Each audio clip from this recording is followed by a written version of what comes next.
You're listening live to Rightside Radio with Phil Williams. It's hard to go wrong when you're on the right side. Rightside Radio.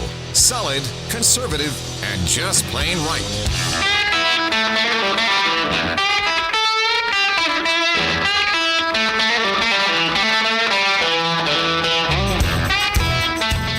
Alabama's syndicated news talk leader, Rightside Radio, Phil Williams, here live in the Rightside studios, man. We got the local, the state, the national, covering down on all the issues. And like the dude just said, solid, conservative, and just plain right. Well, welcome to the middle of the week. It is that day, that special day. Big Rig, do you know the button that we have to play on Wednesdays because it is Camel Day?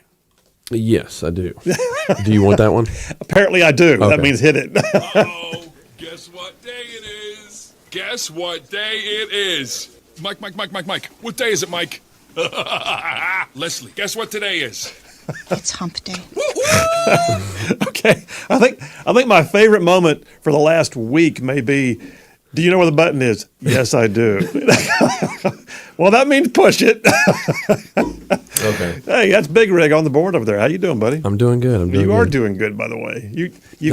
You found things, you've pushed things, you've made things like work, you're recording things. It's all like happening. It was classic yesterday. Where was it yesterday where you were like, do you know where the buttons are? And I'm like, yeah, but I was muted.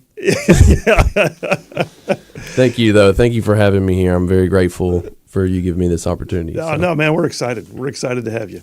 And by the way, Butters is still hanging out. Butters in studio. Hey, buddy, how you? I'm great, man. I get to just chill and watch the show. I just think that this is kind of like just like spoiling you at this point. Oh, totally spoiling Cup of coffee, me. hanging out, just kind of pointing your finger at the young guy, telling him when to push a button. Hopefully, you will not fill me with anxiety today like you did yesterday. So maybe lighter-hearted topics? No. No. Let me tell you about that. So we got a great show laid on for you, by the way. 3 o'clock today, our friend John Wall, who was the chairman statewide of the Alabama Republican Party, and by the way, involved on a national level with the National Republican Party. He'll be calling in, giving us some updates on a few things that are Alabama-centric, and then talking about things from a broader perspective in the election season. So yeah, John Wall, chairman, Alabama Republican Party, 3 o'clock today. And then at 4 o'clock, you know the deal, it's Wednesday.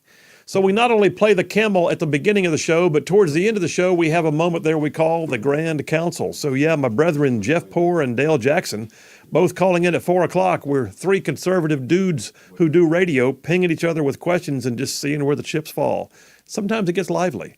4 o'clock today, Grand Council. Stay tuned for that. And then I've still got a triple dipper on top of it all, so hit it, buddy. The Triple Dipper. 3 stories you've got to know. That's right, Triple Dipper. 3 stories, 3 themes, if you will, that you got to know as we run today's show. So very first out the gate, every once in a while, you know the scoop, right? We got to look around the state. We got to find the things that are happening in our own backyard, make sure we're paying attention to us, because what happens in your locality, your county, your state government can sometimes impact you even more than what happens in D.C. So home fries. We're going to cook up a batch of home fries as number 1 on the Triple Dipper, and then in conjunction with our conversation with John Wall. And then number 2, and here's where I'm going to raise Butter's blood pressure just a little bit. Number 2, Flashpoint. Things are getting pretty dicey, y'all. Getting pretty saucy over there in the Middle East right now. And I'm going to focus on just one piece of it, Iran and its proxies. Listen, the Flashpoint right now is sitting at a razor's edge, just to be honest.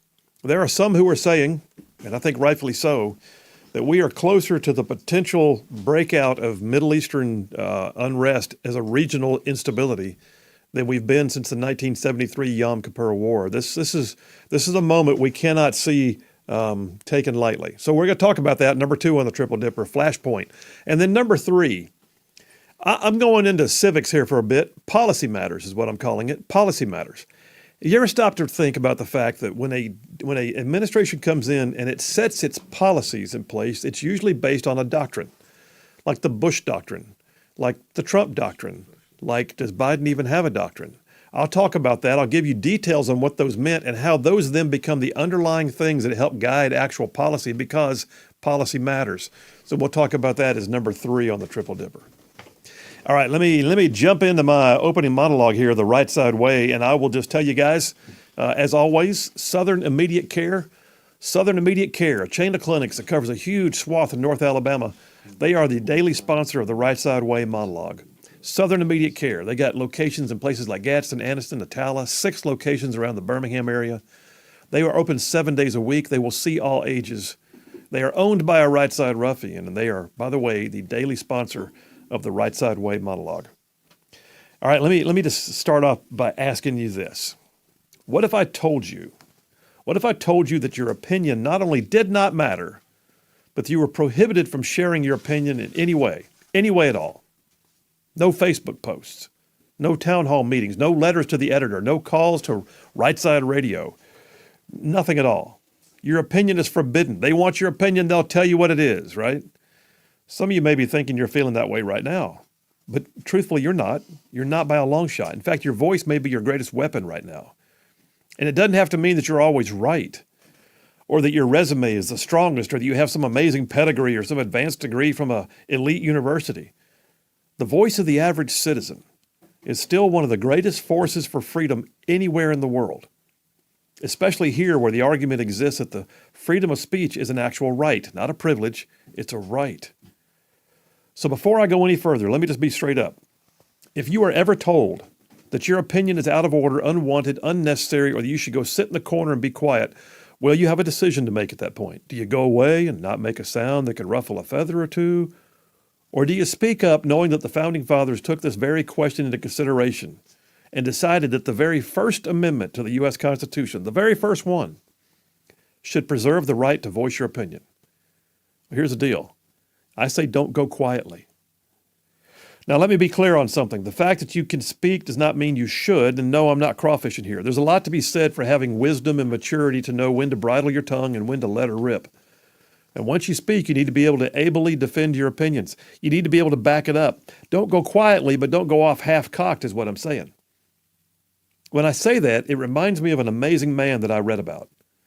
His name was Watchman Nee. Watchman Nee. I don't know if you ever heard his story, all of which is true, but there needs to be like a feature-length movie about the life of Watchman Nee. So Watchman Nee was a Chinese citizen born in 1903. This was in the pre-communist era, and Christianity was kind of grudgingly accepted as a part of society. There were missionary schools that were common in certain parts of China. And Watchman Nee, whose birth name was Ni Tushang, became a Christian in 1920 when he was 17, and he immediately began making waves in Chinese society. Over time, he wrote numerous books. He helped to found a non-denominational church that focused on meetings in homes and having small groups. The name of his church was loosely translated as the Little Flock, but it grew, and it was not really that little when taken in its totality. At one point, it was estimated that upwards of 1 million citizens in China had adopted the Christian faith, and of those, 10% were members of Watchman Nee's Little Flock. So when the Communist Party came to power in 1949, religion fell out of favor with the government. And like many others, Watchman Nee was deemed suspect, and his opinions were becoming heresy to the government. He became a target of the Chinese Party government, but at every step, Watchman Nee maintained his faith and he spoke about it openly. In 1952, Watchman Nee was arrested and imprisoned. Over the next few years in a series of kangaroo courts, he was eventually charged and convicted with conspiring to do damage to the Communist Party and sentenced to 15 years in prison with labor for the purpose of reform and re-education. Except it didn't work. Watchman Nee would not be quiet. I was told that at one point the party officials in charge of his imprisonment, they had to keep switching out the guards almost every day because he kept leading them to Christianity. So they would send in a new guard, and Nee would once again lead them to faith in Christ, and they would have to send in a new one. Well, in 1967, Nee's sentence was due to be over, but the Communist Party refused to let him go. Without further sentencing, he was just deemed to be too dangerous, so they delayed and delayed for 5 more years. Watchman Nee actually died in prison in 1972. Now, you might think that sounds like a sorry end to a difficult life, but his legacy, the legacy that came from speaking out, it's said to be the root of over 10 million Chinese Christians right now who trace their faith back to the ministry of Watchman Nee, according to statistics that were compiled by the World Christian Database. Over 3,000 churches worldwide use his teachings. He wrote 62 books. He was honored by the U.S. Congress in 2009, and he was honored in March of 1921 by the Museum of the Bible in Washington, D.C. So my point is this. If you believe in something that you have committed to in the deepest sense, whether it's a matter of faith or principle or ideas of culture or whatever, then it's not enough just to shout words and walk away. There's no time in a world filled with social media posts and 24/7 sound bites for people to be shallow in their beliefs. Listen, become a student of what you believe and be able to not just say it, but actually explain it. If you're ever questioned, be able to even have a dialogue about it. If you're offended, be able to counter the offense with a reasonable response. And when told to be quiet, give some pretty strong consideration to just speaking out anyway. See, liberal arguments, they often defy reason. They defy science. They defy the ideas of faith. But they will shout those arguments nonetheless and then shout them even louder when you don't back down. But when they are truly faced with someone who has the strength of their convictions to match the statements that are being made, they often, the liberals, don't know what to do. So I say gear up, study up, speak up. Liberals are demanding that we be silent so often these days. Well, I don't intend to go quietly into the night, and you shouldn't either. And there's 10 million Chinese Christians right now who are glad that Watchman Nee never stopped speaking up. And that's a wrap for the Right Side Way. Yeah, cool story. Look him up. Watchman, that's his first name by trade. Watchman Nee, N-E-E. Just a very cool story. It's amazing what one man's voice, standing up against the most oppressive government known to man, accomplished. Even in his passing, it's still accomplished. You can do that. Just be a student of what you believe and be willing to speak up. Never go quietly. Phil Williams, Right Side Radio. Y'all stay tuned. We'll be right back.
And we are back. Phil Williams, Rightside Radio, solid conservative and just plain right. Hey, the text lines are open, 833-687-4448. That's 833-68-RIGHT.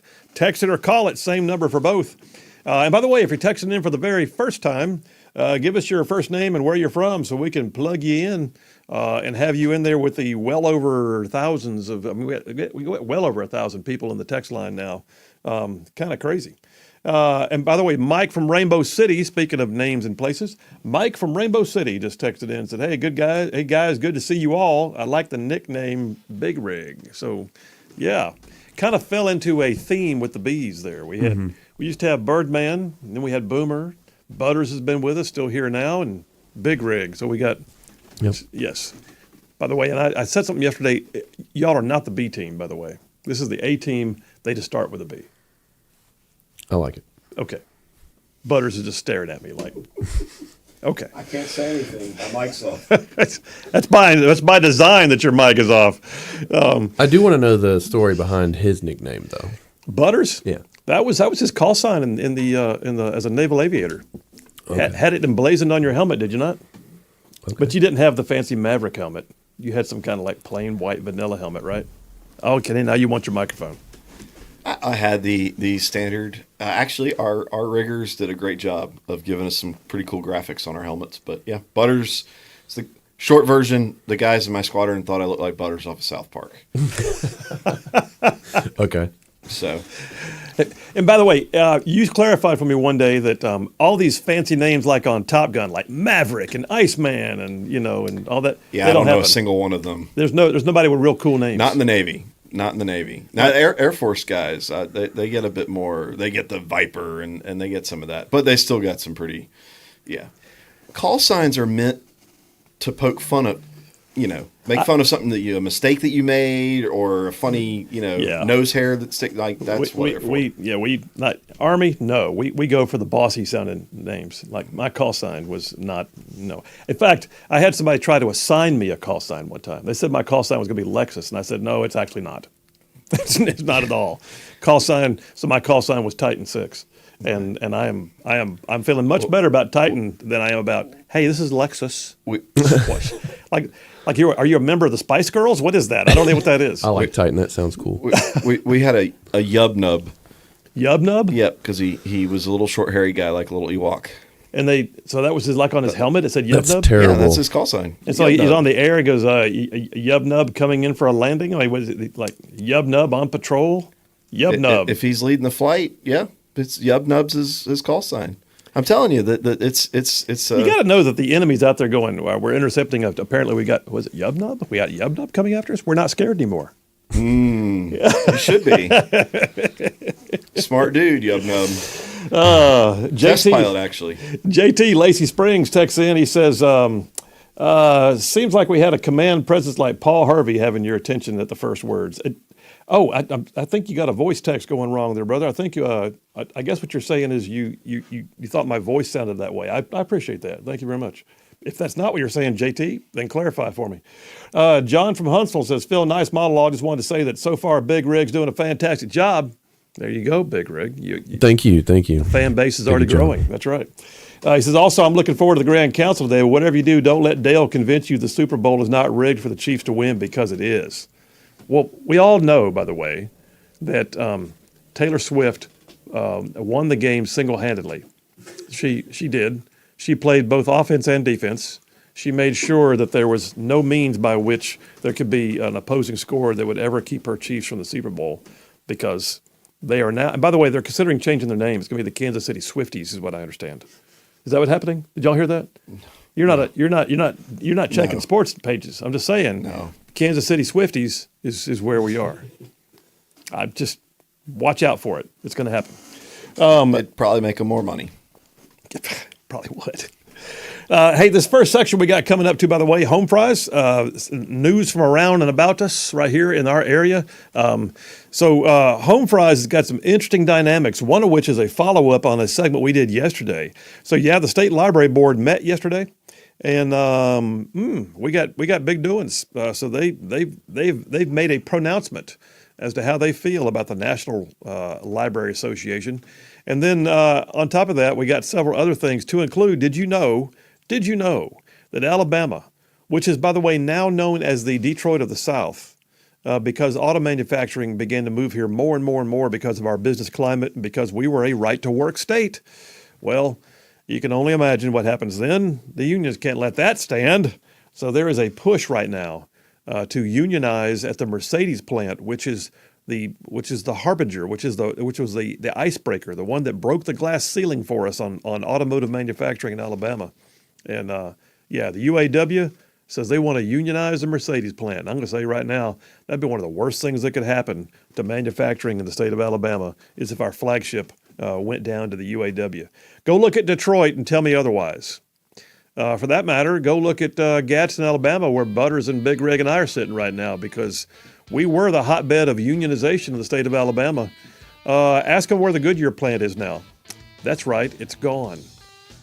Ask them where the Gulf State Steel plant in Gadsden is now. Oh, that's right, it's gone. Famous last words at the Union Hall. Hang in there, boys. They won't shut us down. Guess what? All right, folks, Phil Williams, Rightside Radio. Y'all stay tuned. We'll be right back.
Hey, all you Rightside ruffians out there, you are listening to Rightside Radio, solid conservative, just plain right.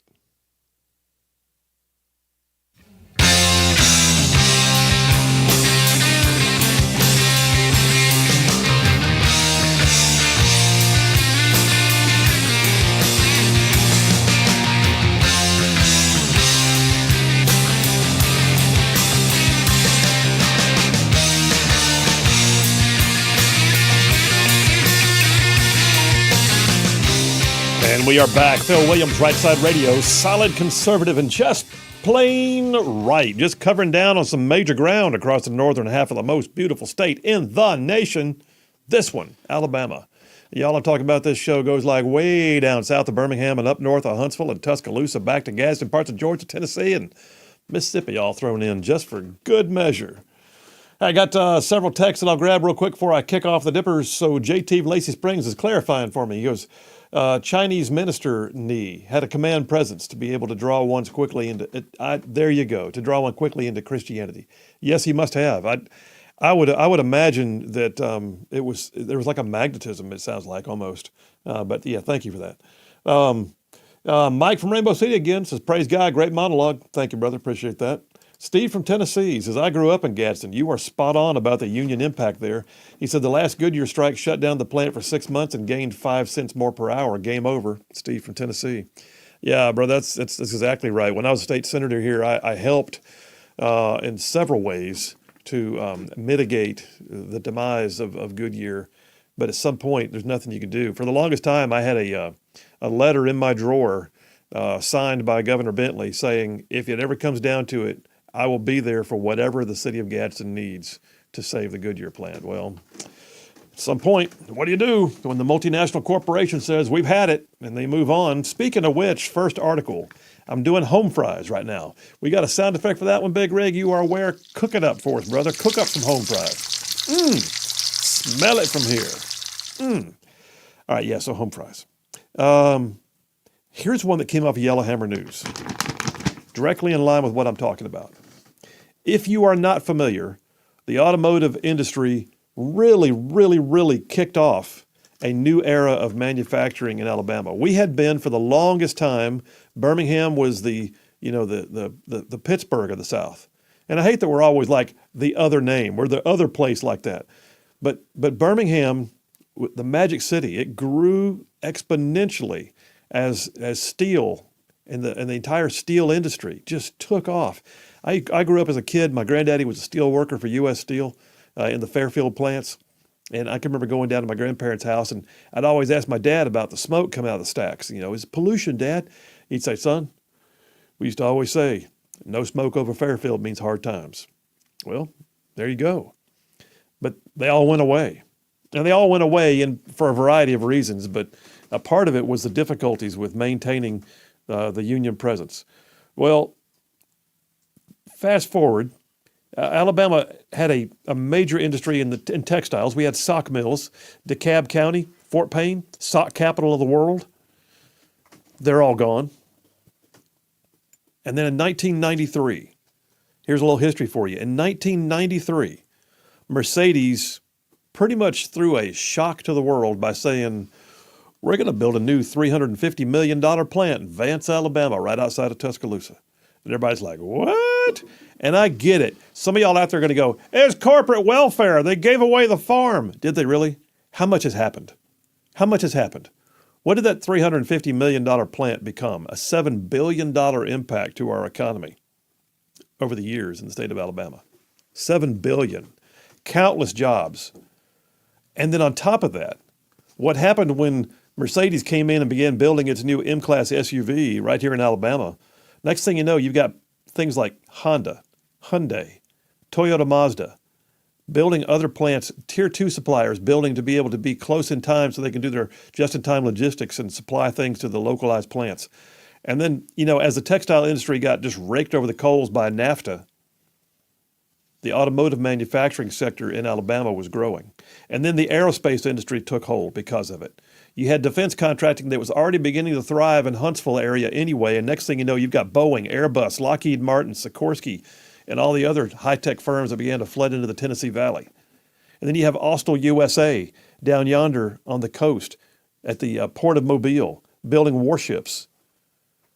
Listen, that first bold decision by Mercedes was built on a variety of things. Number one, we had a willing workforce. We had an industrial base that they could draw from, people who could transition out of other plants into this kind of plant. We had a legislature and a governor at the time that was willing to work. And we also, by the way, were known largely as a right-to-work state. Despite the things that I told you a minute ago about, the area in Gadsden with the Goodyear plant and Gulf State Steel and what happened in Birmingham with the steel plants there, truthfully, there was roughly a lack of union labor activity in the state of Alabama that also drew them in. Well, just last month, story here on Yellowhammer, just last month, which is only, 2 weeks ago, 3 weeks ago, a month ago. What day is this? Today's the 31st? The heck? Okay.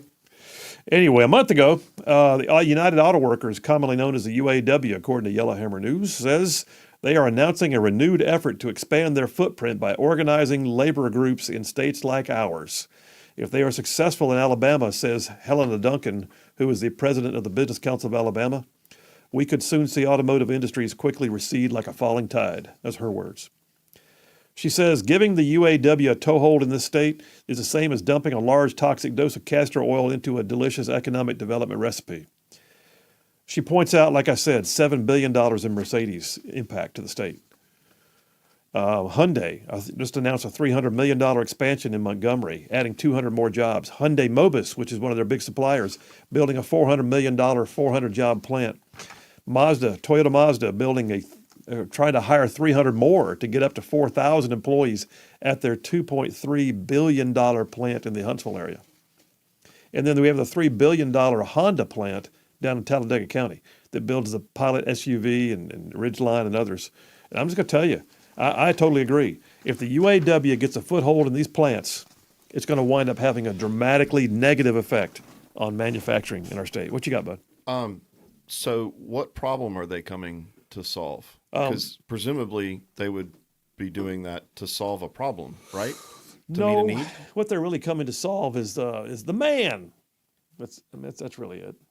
I mean, I genuinely, I haven't really looked into the jobs at those places, but I'm sure we've got folks that listen to our work at are the wages decent? Are they wages and benefits are some of the most attractive in the state.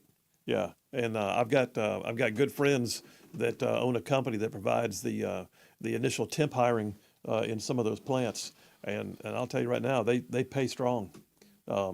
And there's no, and by the way, they're high tech, so you're gaining an experience is going to be transferable to some other place. And then they'll also provide benefits, and their temp to hire programs are pretty strong, meaning come on there for a probationary period as a temp, and if you do good, man, you've got a possibility of doing some big stuff. It's not always that way. Sometimes it's difficult, but what job isn't? Yeah. And so the bottom line is unionize these plants, and we could see some dramatic impacts. Just saying. Home fries. There you go. First round. Let me switch gears on you as we talk about things happening in our home state. So this happened right here in the listening area. Total change of subject, by the way. Total change. Get yourselves ready. Here we go. Lauderdale County.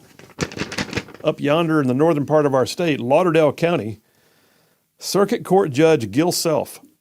I've never had to practice in front of him. I'm not often in Lauderdale County. In fact, it's been a while since I've had a case up there. But Lauderdale County Circuit Court Judge, according to Alabama Daily News, Gil Self was just indicted and arrested on 16 counts of using his office for personal gain. Story broke yesterday. Alabama Attorney General Steve Marshall has announced the indictment. He's charged with 16 counts, the judge is, of using his office for personal gain or the gain of his family members, one count of making a false representation to the examiners of public accounts, and one count of perjury. And the perjury is related to a false statement that he made to the grand jury this month. This is a judge, by the way, who had to have presided over criminal proceedings. Marshall's office said that the judge's indictments included prohibited activity related to, from between 2020 and 2023, over $50,000 of public funds used to employ his son, the use of public funds for personal purchases like a sofa, alcoholic beverages, eyeglasses, He's also accused of reimbursing himself for vacations, including a ski trip to Montana, a beach trip, a cycling trip. This is messed up, man. This is a guy who has not only been making decisions about other people's guilt, but I don't know for a fact, but if we have any embezzlement cases that came through his courtroom, I can't help but wonder if those people who may have been convicted may have grounds to have it reopened if the judge himself is indicted now on the same type charges. I can't say. Senator Arthur Orr, who's been on the show multiple times, he sits on the Senate's Judiciary and Budget Committees. That's his district, by the way, Lauderdale County, Senator Orr. He said, I appreciate the Attorney General and the examiners of public accounts making sure no one person is above the law and holding any individual who breaches the law accountable. The public trust demands no less. That's right here as a practicing attorney, I can just tell you, that's huge. That's a circuit court judge has incredible sway in their county, and wow. Does that not impact like all of his? I mean, does it give grounds for? I can't say. I don't know. I can't say it wouldn't. I mean, but if thankfully it doesn't sound like you've had to do that a whole lot with a bunch of judges getting indicted. No. I mean, so that's good. I don't remember anything like this to this level. I mean, we've had sheriffs and other things that have had their legal problems, but I don't recall a circuit court judge being indicted for abusing the public trust by using his own office for personal gain. And I wonder what funds he had available to him just to write checks like that. That's crazy. And how he thought he was going to get away with it. Now, I'm going on a vacation. Hey, clerk, would you mind telling the bailiff to bring me a check? I mean, how does that work? But anyway, not good. I mean, most folks involved in government, you kind of like, how did you think you were going to get away with that? Yeah. I'm just saying. There's a few of them in Birmingham right now pending trial. You look at it and go, come on, y'all. I mean, you say you're funding the Little League team with the money, and yet the Little League team is run by your mistress, and there's really no team, and the ones that do show up don't play, and you're getting money with a grant that you wrote the check for. This is messed up. What else we got? Okay, so I'll take this one. I'll tell you what, right before the break. Just so you know this, we just had a special election, right, to elect Wes Kitchens to the Alabama Senate, replacing Senator Schofield, who now works for the Business Council of Alabama. But there are now 6 Republicans vying to fill Wes Kitchens' old House seat, one of whom is one of the guys who just ran against him for the state Senate, Stacey George. And I'll be honest with you, Stacey George is like a perpetual candidate. I mean, no ill will towards the guy whatsoever. But I mean, I have seen him as the also ran. I can't tell you how many times he ran for governor. Probably 3 times that I'm aware of. He ran for something else. He ran for the state Senate, and now he's running for the state House. Anyway, 6 Republicans running for District 27, which includes Arab, Gunnersville, Grant, Union Grove, all that area. But yeah, the governor has announced a special election will be held on April 30th. So it's not like they got a long time. They got about 60 days to knock that sucker out, which is good because the people don't need to get worn out with a special election. But I'm telling you, if you live in that area, pay attention because Stacey George, Bill Hancock, Alan Miller, Gina Ross, Bill Strickland, and Billy Ray Todd are all running for the state house for District 27. And I would just go right in there and say, how do you feel about things like school choice? How do you feel about budgeting? How do you feel about name it? Because these are the people going to be making the decisions for you. All right, Big Rig, take us to a break, brother. We'll do that right now. We'll come right back, and we will knock out some more of Home Fries, followed by John Wall calling in at the top of the hour. Y'all stay tuned. We will be right back.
We are back. Phil Williams, Rightside Radio. Solid, conservative, and just plain right. Just, I mean, like making common sense like a superpower. Hey, by the way, in case you did not know, you can listen to us obviously on the air live every day is what we're doing right now. Live on multiple stations across North Alabama. But at the same time, you can also stream the show. So if you want to watch inside the studio, you can go on YouTube or Rumble or Twitter and find Rightside Radio. And we are streaming live with video even as we speak. And then for those of y'alls that want to hear something twice, or maybe you want to catch something you missed, or you want to send it to a friend, we podcast the show. So every single day, the show is going to air live, and then Big Rig's going to take it, put it into digital audio, and upload it, and it goes out. And we're at like 200,000 downloads ish. Right now on the podcast. So if you want to join the scads of other people that are downloading the show and playing it later, please do. You can find it on pretty much any podcasting platform. So there. Go to rightsideradio.org. I should have said that earlier. Go to rightsideradio.org and you'll find all of our stuff. Nani from Beverly Hills just texted in, and if my texter would please reboot, thank you. Says back in the late 80s, when auto companies were looking for us for locations, I asked a Huntsville Chamber of Commerce official about seeking to get them to come to Huntsville, and I was told we only want clean industries. Well, there you have it. Anyway, I'm glad that they began to look for industries. Period. But we are growth centric right now, and that's where we want to stay. You do not want to be the state that goes stagnant. You also, and here's the tricky part: economic development. I chaired the Committee on Fiscal Responsibility and Economic Development in the state Senate. We called it FRED. I was a FRED chairman, and economic development bills coming through. You look at it, and I get so tired of people going, "You can't do that corporate welfare." Is it corporate welfare really? If you tell them that they have to hit milestones, and if they do, that we'll give them a tax break if they'll bring 700 more jobs to our state? I don't think so. You're not writing them a check. You're basically giving them abatements and other things that allow them an opportunity to get their feet on the ground here. And they also, by the way, are shopping the venue. Don't think for a second we're the only game in town. Alabama's part of a buffet of places they can choose from. And when you see things like Alabama has, a new Boeing or Airbus designation, whoop, whoop, guess what? We were in competition with multiple states before we got anything like that. Yeah, when Toyota Mazda came here, big doings. Honda, Hyundai, all of them. Other states were shopping it and competing hard for it. All right, hey, listen, in this discussion I've got right now about home fries, so how many times have we talked about the Alabama medical marijuana situation? The Alabama Cannabis Commission, oh boy. The story here on 1819 News came out just this morning. Our friend, State Senator Larry Stutz, who has not been on the show in a while. I need to call Larry. Anyway, State Senator Larry Stutz, who is one of the most outspoken opponents of Alabama's medical marijuana law, he's saying that right now it's just basically a corrupt and incompetent organization. And it is. And it is.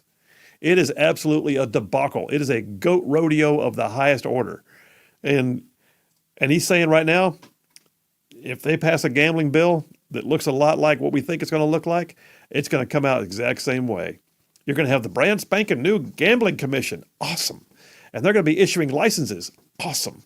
And they're going to be holding competitions to see who gets one of their limited, non-free market licenses. Awesome. And next thing you know, you're going to have an example number 2 of why government should not be dabbling in the private sector. What you got, bud? Why is it so hard for people that get onto these boards that are on authorities, library, whatever? Hey, we're going to have an executive session. We're going to go behind closed doors. We're going to talk for hours, and then we're going to come out and just suddenly determine what it was that we were supposed to have discussed publicly.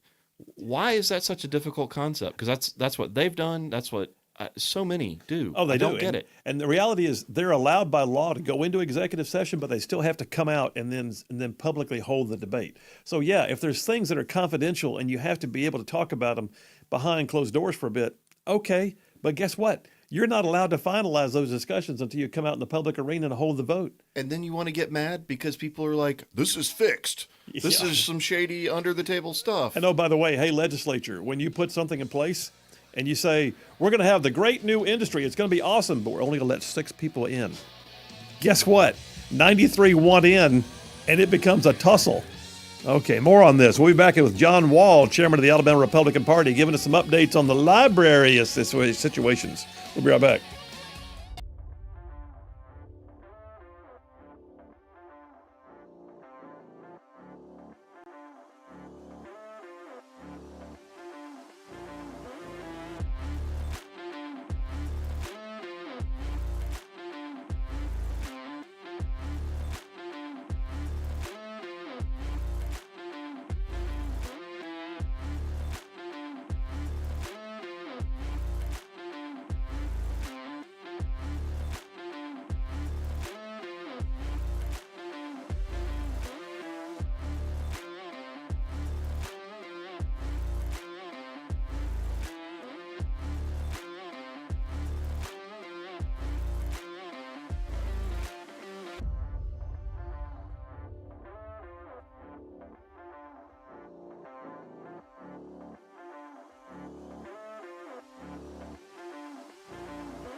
You're listening live to Rightside Radio with Phil Williams. It's hard to go wrong when you're on the right side.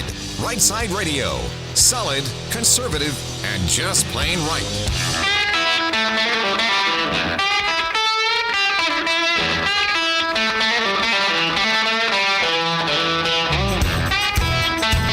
Alabama's syndicated news talk leader, Rightside Radio. Phil Williams here live in the Rightside studios. Man, we got the local, the state, the national, sometimes the international. And, oh, yeah, like the dude just said, solid, conservative, and just plain right. Well, welcome to hour number 2 on this hump day. And congratulations, you were halfway to the weekend.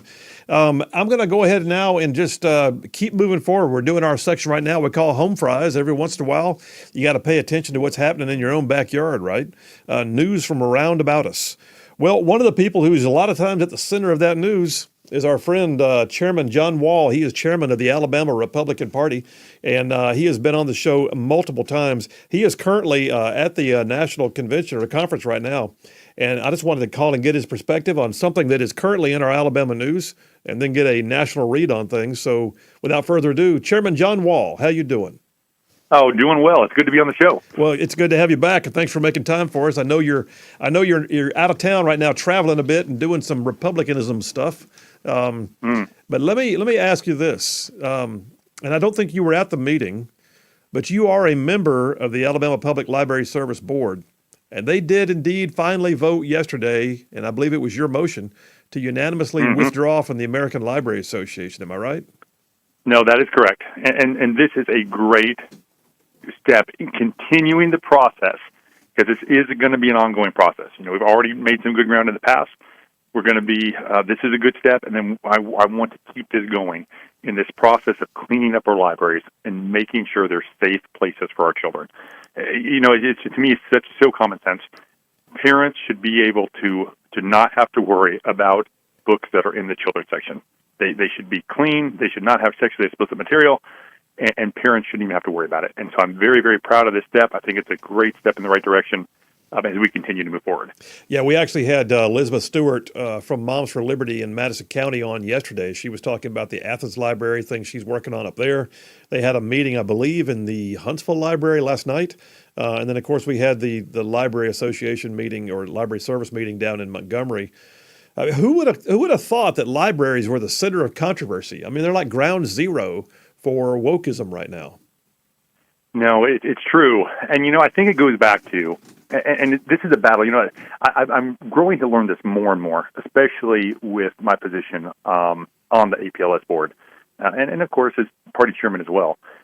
But anything that has to do with children, there seems to be an organized push from socialist, leftist, and Marxist to indoctrinate those areas and to control what our children are thinking and what they're being taught. And it makes sense. This is straight out of the Communist Manifesto. Marx was very clear in it. Get control of the children, because he who controls the children today controls the country and all of society tomorrow. Yep. No, you're absolutely right. I think that's the battle we're in. Wherever it's at, they're going after our children. We need to recognize that. We need to know what's happening, and we need to fight it. No, absolutely right. In fact, I even made the point yesterday, you know, people get all up in arms, like Tabitha Eisner, who I know you know who that is. She's the vice chairman of the state Democrat Party. She's up in arms about book banning and all the things that are allegedly happening that are not happening. But my point was, I don't want to live in a society that won't ask questions about things that are in front of our kids. We should. I mean, what good, level-headed, responsible, moral society would ever go a day without asking about what's in front of their kids? That's right. And this is not a new concept. We rate video games. We rate movies for appropriateness. We rate music. We don't let our children buy alcohol, buy cigarettes, buy guns. This is not a new concept. It makes perfect sense. And if the Democrat Party do want to talk about banning things, let's talk about the party that does believe in banning, because it's actually not the Republican Party. Yeah. It's not conservatives. It's the leftists who want to ban people's free speech or ban their ability to not wear a mask or to not take a vaccine. But look, if we're talking about the party that wants to control people and ban things, it's the Democrat Party. Yeah. And all we're asking, we're not banning any books. All we're saying is don't put sexually explicit material in the children's section. Look, if you want to go check it out or buy it and show it to your kids, that's up to you. but don't put it where innocent children will find it. Well, and listen, this is a bit of a rabbit trail, but it's not in a sense. There was basically there was a lot of grassroots effort. I mean, granted, you're on the board, and you are the chairman of the state party, the Republican Party, but there were a lot of grassroots efforts in this whole library process, still ongoing. I mean, you had Clean Up Alabama, which is really just citizens who got active and formed their own group. Moms for Liberty in North Alabama doing their thing. Your thoughts on grassroots effort for conservatism right now? Well, and we're seeing this across the country. Parents are getting involved. They're seeing what their children are being exposed to. They're seeing what their children are being taught in schools. You know, this was a big part of why Glenn Youngkin won the governorship in Virginia. Yeah. Because parents are realizing they're waking up to what's going on. They're seeing what's happening with their kids, and they want to clean it up. They want to be involved. I think that's so important, and it is probably the biggest issue, underlying issue, kind of the one that's not being talked about politically. I think right now protecting children from woke policies is probably the biggest unspoken issue in the country. I would say if you could put that on a ballot somewhere, like actually label it, it would still go overwhelmingly and maybe bipartisan. Absolutely. Well, hey, listen, speaking of putting things on a ballot, let me shift gears on you. State party chairman, you are also right now at the national convention, the RNC conference, or their committee is meeting right now, or what are y'all doing? That is correct. Yep. As state chairman, I'm a member of the Republican National Committee, and I am at their winter meeting right now. Well, your winter meeting up there, I'm sure there's a lot of talk about what's happening in primaries, and I know you can't endorse. I'm not asking you to, but there's a whole lot going on right now about what's happening with Trump being taken off of ballots, and efforts being made by non-elected or for that matter bureaucratic level positions that are trying to fight to get him off the ballot, legal matters, lawfare, and then of course you still got him and Haley that are duking it out. Where do you see all this going? What kind of discussions have y'all been having out there that talks about the national scene? No, for sure. Well, the first thing is we can be honest about it at this point. This is not a bias or an endorsement or a support issue. Donald Trump is going to be the nominee of the Republican Party, and I don't see any path to victory for any other candidate at this point. And then the Democrats know that, and that's why we're seeing them. They are literally have already started the general election campaign, and they are trying to use the justice system and our court system to take out their political rival. Now, ironically, the Democrats have been crying for years about January 6th and an insurrection that was trying to overturn our democracy. Yeah. Well, one, I don't believe we're a democracy. We're a constitutional republic. But two, if they do want to talk about someone trying to undermine the democratic election process, it is the Democrat Party right now trying to take Donald Trump off the ballot instead of letting the voters decide. Yeah. And that's, don't use the power of government to go after your political opponent. That's my opinion. I think that's what we're seeing happen right now. Well, I think it's absolutely what we're seeing, and you can't tell me, by the way, there's not some kind of cohesive effort on the part of the various legal proceedings. I mean, at some point, someone somewhere, and I'm not even a conspiracy theorist, but there is no way this is happening in the blind. No, that's right. But I believe it's an old, I forget whether I think it's a Franklin Roosevelt quote, actually. So it's the Democrat side. There are no coincidences in politics. And I believe that is very true in this case. There's definitely an effort to use the power of government for the good of the Democrats. Well, has there been any, I know that DeSantis actually was pretty much right there neck and neck with Haley, but pretty much the number two, and he's dropped out and endorsed Trump. I haven't seen him make any stump appearances yet with Trump. But as you mentioned, it's hard to see any way forward for another candidate. At this point, do we have any indication that Nikki Haley's going to drop out anytime soon? Because South Carolina's coming. Is that what she's banking on? I mean, what's the deal? And there have been some discussions about that out here because it's her home state is up next. No candidate wants to lose their home state, and I all the polling points to the fact that she will lose South Carolina as things stand now. So it's going to be interesting to see. I think she'll be asking those hard questions. Does she actually want to continue this race? Her home state going into Super Tuesday and really not have the opportunity to win, even in her home territory where she should do well.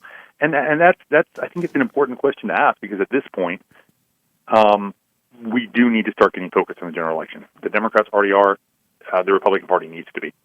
So it's going to be interesting to see what she decides. I hope there's discussion, and maybe you can enlighten me on this if there is. I hope there's discussion about. So first of all, I mean, a lot of people say that Trump has to grab some of the moderates, some of the swing voter independents. Trump has to do a better job with minorities, which apparently he is. Is trending well in that regard. But one of the things that really, really bugs me, and I see it on social media, are the number of so-called Republican never-Trumpers who are even saying things like they'd vote for Biden before they vote for Trump, and yet still calling themselves Republicans. And we don't have room for that. There's absolutely no room. I don't mean like kick them out of the party. I'm talking about there's no room in the numbers that we need to have in November for people to be peeling away because they're just discontented with the personality. What are your thoughts on that? No, that's absolutely right. And here's the bottom line. We need to stop looking at personalities and start looking at policies. And you may not like Donald Trump's personality, but this is about saving our country because we are headed. There's a group of people in Washington, D.C. who want to redefine what America is, what we fundamentally are. You know, take us from this grand American experiment, Constitution, Republic, where rights come from our Creator, and twist that into some kind of hybrid socialist democratic system. And it doesn't matter what the person's personality is. We're talking about the fundamental fact of, can we actually restore America? Can we actually save this country that we all love? And I certainly hope all these people will ask that question. Like, it's not about Donald Trump. This is about America. And making sure that we preserve it for our future generations. Yeah, I completely agree. Listen, with about a minute left here, John, I won't get into state politics because we just not enough time, but I want to ask you this. I think I saw a headline that in the last month, because I was getting concerned about national level Republican fundraising, but it appears that we just had a windfall month. Am I right in saying that? That is correct. Fundraising is up, coming out of January. And I think that's important, and hopefully that will continue. But I also will one thing I've been doing out here at the RNC, I am encouraging them with a little bit of Alabama values and a little bit of Alabama courage. You know, our state model is we dare defend our rights. I want to see an RNC that is out there boldly speaking the conservative message that we will defend our rights, we'll protect people's liberties, and we will fight for freedom. No, I thank you for that because I think that's the frustration that a lot of people feel. And I've been a card-carrying Republican for years. You know my background and all that. But the reality is there's a great deal of a sense of squishiness on things that the grassroots true Republican conservatives actually care about. And I would love to see more of that on the national level. Now, they need it, and I'm doing all I can to give it to them. Well, I appreciate you, and I know your pedigree, so thank you very much. Hey, Chairman John Wall calling in from out of town. We appreciate your time, and we'll have you back in the studio sometime soon, too, okay? I will look forward to it. All right, take care. All right, listen, we're going to take a break right now, but that was Chairman John Wall. He is the chairman of the Alabama Republican Party, and by the way, the man has made national waves. He is now on several national level committees, and the guy's as conservative as the day is long. I mean, he's a right side ruffian, just so you know. Got the T-shirt and all. Phil Williams, Right Side Radio. Y'all stay tuned. We'll be right back.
And we are back. Phil Williams, Rightside Radio, solid conservative and just plain right. Just, I mean, like rushing back into the room.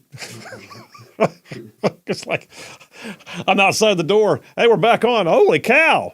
Okay, anyway, here we are. Hey, several text messages. Let me get those before they pile up on me too much. Steve from Huntsville. Someone had texted in earlier. Who was that? I think it was Nani from Beverly Hills had said that they were told they only wanted clean industries.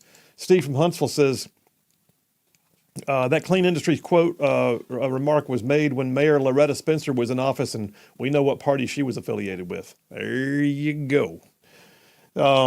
Brand spanking new texter in the text line. Glad you're with us. Emily from Steele. I love the town of Steele. That was in my Senate district when I was in the Senate. She says, I worked for Honda for 20 years. There is nothing the union can offer us. Yes, sir. There you go. Marshall from Dubai. Appreciate you, Marshall from Dubai. Glad you're in the text lines as always. Says, back in the mid-'90s, my now ex-wife told me when I worked for a company in Tennessee, the Boilermakers Union came in and said to the owner, we're going to unionize your plant. The owner of the company had a meeting with all 3 shifts with the union boss standing there, I guess, an additional 2 weeks off with pay in the winter to retool and do extensive maintenance on the equipment. You also get 2 weeks vacation pay. This union doesn't care about you all. All they want is you to be paying their dues. Think about it. Okay, there you go. Dustin from Hazel Green sent me, what did you send me? He's sending me something, a picture. Judge dismisses Disney's lawsuit alleging retaliation by DeSantis. Really? I have not seen this. I will check that out. It looks like Disney did not get their way. Disney had alleged that Florida Governor Ron DeSantis and a state board unfairly retaliated against the company, and they got their case dismissed. TL from Huntsville. Phil, I'd like to ask John Wall, why do we have so many Republicans in Montgomery that act like Democrats? Well, TL, I can answer that for you right now. Because there's a vast difference between being a Republican and being a conservative. That's why. Thomas from Athens says, I have heard that Nikki Haley has spent $350 million in donations for her campaign so far. If she continues to spend at that rate, that takes even more money away from defeating Dem candidates, whether Biden or to. Well, not really. So here's the thing, Thomas, she's spending her money. Now, there may be other money being spent by super PACs, but if she's spending her campaign money, that's not necessarily money that's going to suddenly go to somebody else. The super PACs can shift their allegiance, but campaign dollars that went direct to her campaign, they have to be managed and reported by her campaign. And sometimes they create what's called a war chest, and they can use them for a different race later. I don't know what her situation is going to wind up being or how they do that. I think, but I'm not positive because I've never been a federal candidate. I think there's a means by which they can donate those funds to another campaign, but I don't know that for a fact. But anyway, she's also going to wind up having campaign debt. There's going to be a whole lot of closeout. If she stops her race tomorrow, she'll be paying bills. Her organization will be paying bills for the next 2 months, I guarantee you, because they got to finish out ad buys they committed to. They got to pay off their last billboards. They got to pay the staff who've been doing things. So anyway, that's saying. Last one there, JT Lacey Springs says, Stacey George, his only election success as I know of was Morgan County Commissioner, District 1, some 20 plus years ago. Other offices he sought, he ran for Morgan County Sheriff and Arab City Council. Really? The guy's been like a candidate for everything. I guess he just really wants to be in office. Have I got a caller on the line? Are you telling me? Okay, I'm sorry. I thought you were telling me. I got you. All right. Listen, we're going to come back in a minute. We're going to jump into the next topic. I'm calling it Flashpoint. The stuff happening in Iran. This one, keep your eyes on the prize, y'all. Phil Williams, Rightside Radio. We'll be right back.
Rightside ruffians out there, you are listening to Rightside Radio, solid conservative, just plain right.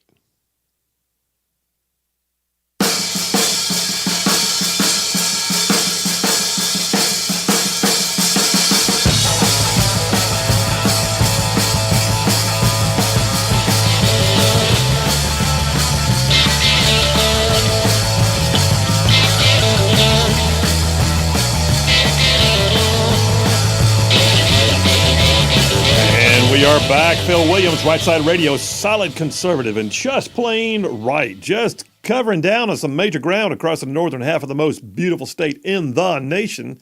This one right here, Alabama. Y'all, I'm talking about this show goes like way down south of Birmingham, up north of Huntsville, Tuscaloosa, back to Gadsden, parts of Georgia, Tennessee, and even Mississippi all thrown in, just for good measure. Hey, I'm going to switch gears now. New Dipper. So I'm calling this one Flashpoint. We've talked about it before. Flashpoint, what is that? A place where that one little spark could set off far more. You're at a place right now where we're in a no burn zone when it comes to the Middle East. We've got a situation brewing right now that puts literally the Middle East into a position of instability such that we have not seen in decades. Now. But Phil, this is where we had the war in Iraq. This is where we had fighting going on with the Hezbollah and the Hamas and whatever. I know, I'm talking about regional conflict. I'm talking about nation on nation. I'm not talking about us going over there and scrapping with the insurgencies or fighting with a Ba'ath Party regime and everybody's glad we did. I'm talking about everybody's glad we did. You're like, who are you talking about? The Middle East is glad Saddam Hussein is gone. Just so you know. But that being said, I am not a war hawk. I am hawkish, but I am not a war hawk. You don't go to war and then just decide we need more war. Most people who've been to war are like, yeah, we don't need that again. But I will say this: at the same time, I'm of the firm belief that you do not let somebody do damage to your own household and sit idly by and watch it happen. What man would you respect if he was letting the neighbors come into his house and take food from his children and abuse members of his family and take privileges with his finances and just run roughshod over him and then come and go into his house whenever they felt like it? What man would you respect if he sat down on his couch and said, sorry, I can't do anything about it? You wouldn't. Picture that on the broad scale. Picture that on the broad scale. Picture the United States as our house. And we cannot let people just take our stuff, do things that hurt our interests, and, oh, by the way, smack around our friends and still consider ourselves to be honorable on the world stage. Now, that's not to mean we're the world police. We're not. But you had better be in a position where if someone starts the fight, you're willing to finish it. And I am concerned right now that we have a Biden administration that is so risk averse that they will allow things to happen and say, well, I tried to hold out my hand and tell them not to stop and to please be nice. And that is not going to work with some of these folks. And so here we are in the awkward position of having a Biden administration with a feckless level of foreign policy, feckless, purely feckless. A feckless level of foreign policy that has gotten us to a position where the enemy feels emboldened, and so they keep doing stuff. And then you say, please stop, and they keep doing stuff.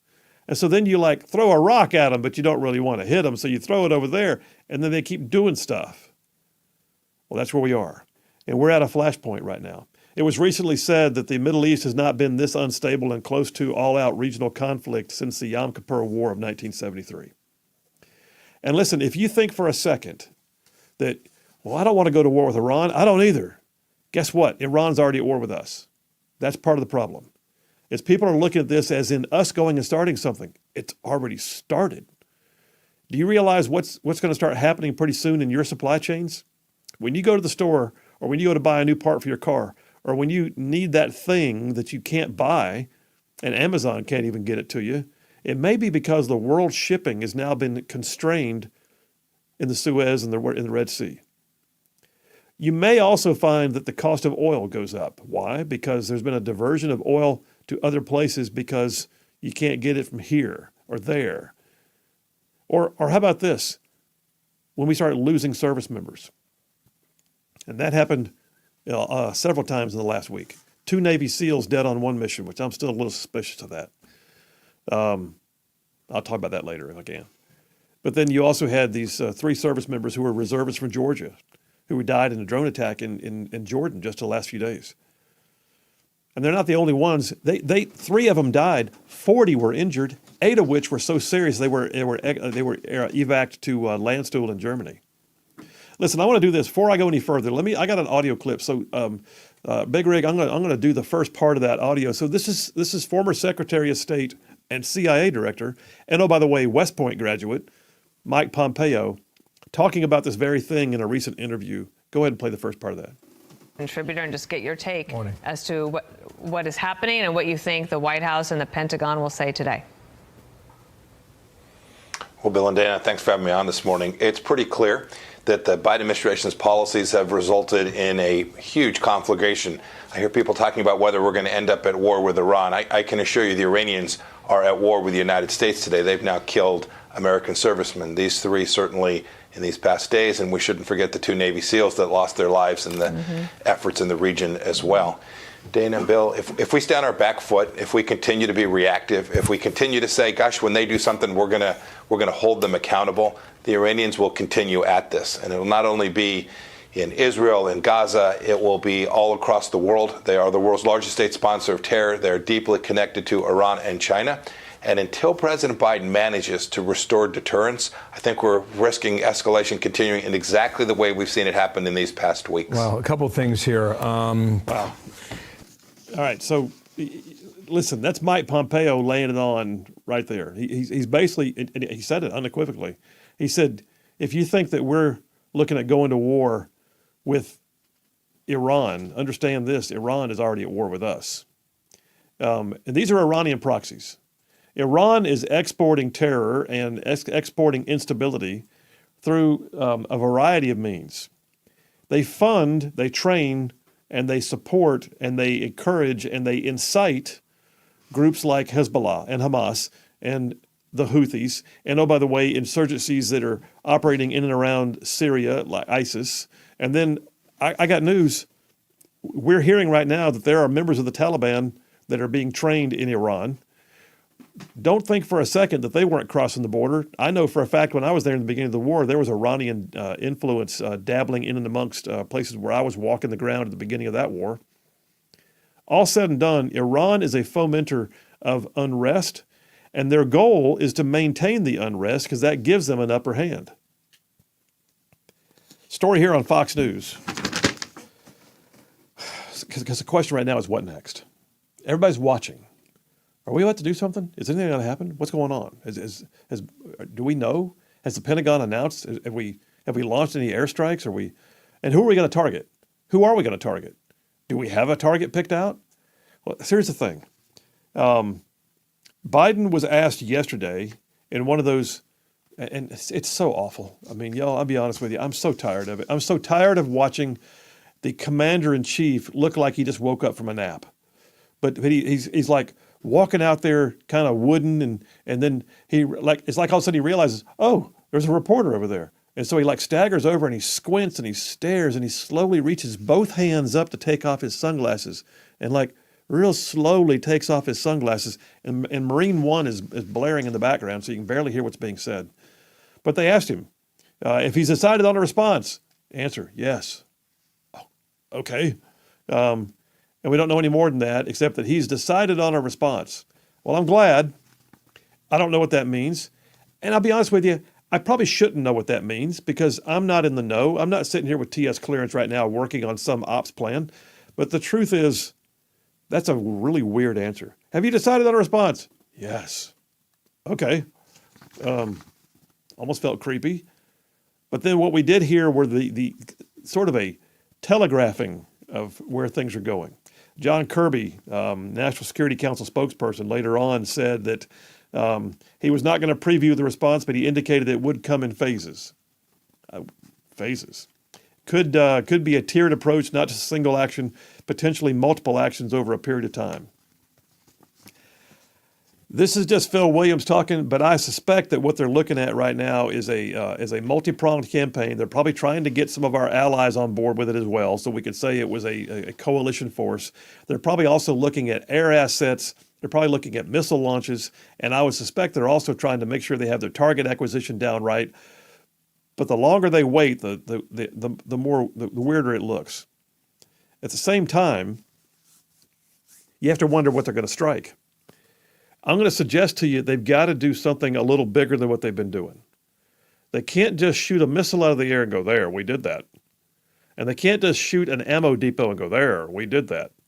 None of that matters. If that mattered, they would have already stopped. They're going to, and now we've lost 5 service members in the last week. So now they have no choice but to have what needs to be a disproportionate response. The idea of doing another proportionate response, what does that mean? Well, they killed 5 of ours, so we'll only kill 5 of theirs. No. The way you win a fight is by having a knockout punch. Now, Phil, what are you talking about? We're going to go into Tehran? No, we're not. But you know what you can do? You can levy serious sanctions. And you can, oh, by the way, you can put the Houthis back on the terrorist list, and you can sanction those groups pretty hard. And then you can also sanction the governments of Yemen, the governments of Lebanon, and the Palestinian Authority, because they are openly supporting those organizations and letting them have their way. And then you can also do things like you can step up the interdictions on the shipment of weapons to those organizations. And then, oh, by the way, target all 3 of them. Target all 3 of them. You got to make this hard enough to where Iran sits back and goes, holy crap, didn't see that coming. And then sanctions on Iran itself. Let's quit playing with ideas like, oh, I don't know, maybe we should say something when the United Nations puts Iran on the weapons proliferation study group. What? They're trying to go nuclear right now. Why would we put that? Listen, we've got to stop dabbling with protesting certain actions and speaking and in being. We got to quit being the Biden administration is what I'm trying to say. Because our enemies in the world, they don't recognize that whatsoever. There's going to have to be a firm and disproportionate response because we're sitting on a flashpoint right now. And all it takes is one crazy Houthi drone to sink a major tanker in the Red Sea, and it's a whole new day, y'all. All it's going to take is one more drone attack to take out more of our service members or somebody else's service members, or a leader of another government. And it's a whole new day. And we can't go down that road. We don't want to be down that road. We need to nip this as quick as we can. And I'm concerned that the Biden administration doesn't have it in them. It bothers me to say that, but I'm concerned they don't have it in them. I think they are so absolutely risk averse, and they telegraph weakness. Biden gets up there. Do you have a response planned? Yes. And then he follows up by saying, I don't think we need a wider war in the Middle East. That's not what I'm looking for. How about this? Could we please have a president who boldly and assertively calls a press conference himself, not wanders out to the press with Air Force Marine One blaring in the background, but actually calls a press conference and looks in the eye of the camera and tells the American people, I'm the commander-in-chief, and those are my troops, and it galls me that they just lost their lives in the service of our country. And by God, somebody's going to pay. And I am pretty sure if Iran wants to start something, we're going to be the ones to finish it. That alone would send a message. Just the sharp rhetoric from a decisive response to the camera, the bold words of somebody with actual command presence, it would send a message. And it would cause a shudder down the spine of those who want to launch the next missile. We're going to take a break right now. We're on number 2 of the Triple Dipper. I'm calling it Flashpoint. Barely even got into my material on it. Don't forget, top of the hour, Grand Counsel, Jeff Poore and Dale Jackson. You guys stay tuned. We'll be right back.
We are back. Phil Williams, Rightside Radio. Solid, conservative, and just plain right. Just laying it on thick, brother. So, just so you know, in just since October 7th, actually since October 18th, there have been 166 separate attacks on U.S. military troops in the Middle East. 166. That was 67 times in Iraq, 98 in Syria, 1 in Jordan that resulted in those 3 deaths and 40 wounded. And then, of course, you got the Houthi militants based in Yemen firing on commercial vessels and, oh, by the way, firing on U.S. and allied shipping. So it's just naval vessels, I mean. This is not a small thing. And the fact that we're finally seeing deaths is a clear indication that that it's gotten way beyond the ability for it to be, contained and put on the bottom of the newspaper articles. They can't shelve it anymore. It's getting so far out of hand, and it's because we have zero policy. I think our policy is risk averse. It's risk aversion. Our policy is to I don't know, be scared and not sure what to do next. That's what it feels like. Let me go to the phones right now. Jeff from Indiana is on. Jeff Rowe, how are you, buddy? Well, I'm in the middle of the downtown metropolis of Hartselle. Well, have at it. Because 65 North is backed up from Priceville to Hartselle. Oh, wow. I figured it'd be a little bit easier. Yeah, they're doing some paving down there, and it's a one-lane job. So it's a construction delay and not an accident, huh? Yeah, and somehow most people do it at nighttime, but Alabama has it on there 6 a.m. to 6 p.m. just right. It can mess everybody's traffic up. Wonderful. Well, hey, what do you think about this dipper I'm doing, Flashpoint, the stuff in Iran? What are you thinking? I'm thinking we need to resurrect Reagan, and do to them what he did to Gaddafi. I think he put the fear of Allah in Gaddafi. Best I remember. Well, he did, and you know what? And truthfully, Trump did the same. Trump took out Soleimani, which was Iran's the head of the Iranian Revolutionary Guard Corps, and that set them on their heels. They had no idea that was coming, and Reagan went after the top dog. I mean, I think there should be some cruise missiles landing some of these Ayatollahs' backyards, maybe. And, they get their 72 trans virgins or something, Sometimes I don't know what you're going to say. Sometimes I don't either. That's what makes it so interesting. That's what happens when it gets punchy when they've got construction on the interstate. I look at it, and let me ask you this. We got about a minute for the break, bro. But okay. I do not, and I'm being serious here, I do not feel like the Biden administration has any kind of clue how best to have a policy that is effective. What do you think? Well, I mean, you got General Milley and all these other, just pansies running our country, basically. They don't know what they're doing, and they're more interested in making sure the trannies are taken care of in the service than they are taking care of people getting killed overseas like they have been. Biden, if you vote a Democrat right now, it almost needs to be charged with involuntary homicide, because you have killed a lot of people in this world. Wow. Through the feckless leader that we have. Yeah, and I watch it too. Even if his policies were decent, his presence inspires nothing. His doddering presence inspires absolutely nothing. Hey, Jeff, we're like 20 seconds for the break, man. You be safe on the road out there, all right? All right. Hartselle, I'll be good, man. All right, man, we'll see you. All right, listen. It is a flashpoint. I'm not sure I did it justice. You know what? We'll see how things go. I may, after the Grand Council, even touch back on this subject some more. But this is big doings, y'all. Big doings. Text it in, call it in, 833-687-4448. Next up, Grand Council. We'll be right back.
You're listening live to Rightside Radio with Phil Williams. It's hard to go wrong when you're on the right side. Rightside Radio. Solid, conservative, and just plain right.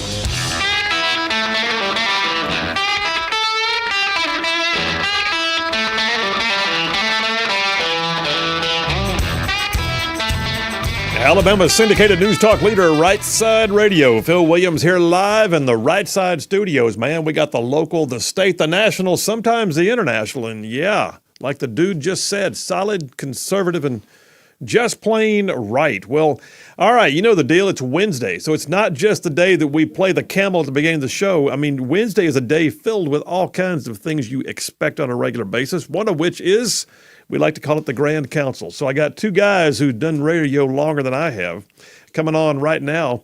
And let me go ahead and just call the roll from 770 AM, 92.5 FM, WVNN up in Huntsville. Also writes for Yellowhammer News. Dale Jackson, are you with us? The Dale Jackson Jeff Poor was, or the Dale Jackson that I want to be? You go ahead and be the Dale Jackson you want to be. Oh! Oh, stand at ease. All right. Now, from FM Talk 106.5 down in Mobile, host of the Jeff Poor Show. And oh, by the way, the editor-in-chief for 1819 News. Jeff Poor, are you with us? I'm present. I see that Dale's given up on his little routine here. So I'm really weeping. The Dale Jackson I want him to be is quiet. Well, the volume wore off, so we're all good. All right, I pronounce a quorum. Go ahead and hit it.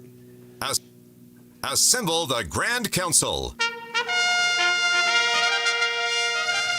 Ta-da! All right, fellers, I think I'm going to go ahead and sling the first question at you. Recent headline, I think it was on 1819. Recent headline, Ainsworth, Lieutenant Governor Will Ainsworth, who's been a school choice proponent, is now saying we may have to implement it in phases. My question is he lowering expectations, or is that really what we need to be doing? So, Dale, you first. Well, my expectations are already pretty low. The argument being made here is that if you do it all at once, the people going to private schools already will benefit immediately. I guess that's Golly the bum. argument.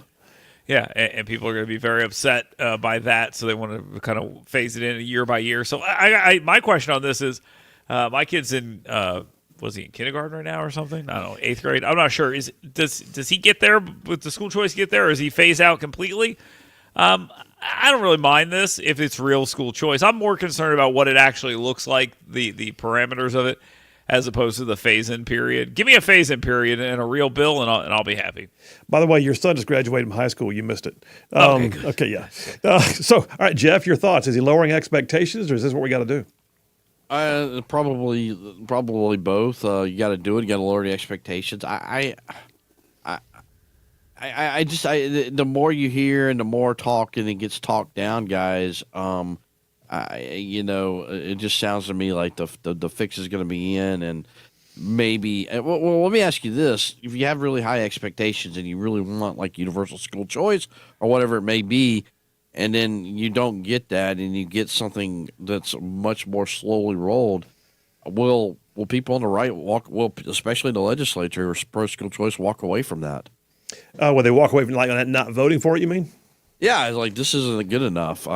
You can count us out, and that way you're attacking it from both sides. Well, I tell you what I'm sick of watching here in recent years is doing like school choice light, or doing tax relief light, and then going out and trumpeting like oh man, look at the wonderful thing we just did. It was next level cool, and it really wasn't. It was so tepid. It was like lukewarm.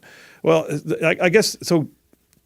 If I'm dealing with your question and my own at the same time, I think that they will probably vote for it, because some will be of the mind that it's better some than none, but they'd better tack on a phased implementation if that's the case. And so I think he is lowering expectations. I think there's a lot of very hairy discussions. People are scared of the teachers union, and I also think that that we're going to get something. My concern is it's going to be so jacked up with, state school board having oversight of private schools and homeschools that people aren't going to want to participate in it, and that's what they're counting on. So there's that. Dale, what you got, man? Okay, I've been ranting about this for the last 3 days, and I probably won't stop. Why in the world is Taylor Swift being discussed by Republicans. Well, shut up. Shut up. She's the most popular woman on the planet. She was already a liberal. Her audience is 18 to 30. You don't have them anyway. Stop complaining about her. You guys sound like conspiracy theorists, and that's exactly what the media wants you to do. Complain about dumb stuff so they can make you look dumb. The benefit of this time is you're actually being dumb. So they can do it honestly. They're coming about it honestly for once. So should they be talking about Taylor Swift at all? Well, I heard she has a golden lasso and flies in an invisible. Oh, wait, that's Wonder Woman. But I heard she actually won the Super Bowl by herself. Oh, wait, that's just the playoffs that the Chiefs actually won. I heard they're changing the name to the Kansas City Swifties. That's what I heard. Anyway, I don't know, man. I mean, you'd love to have celebrities on board, but I think I saw your tweet this morning, and I thought that's spot on. We've got Ted Nugent, we've got Kid Rock, we got our own level of celebrities that coalesce into a pretty deciding force. But are you being serious about this? But we actually no, we don't need Taylor Swift. No, but at the same time,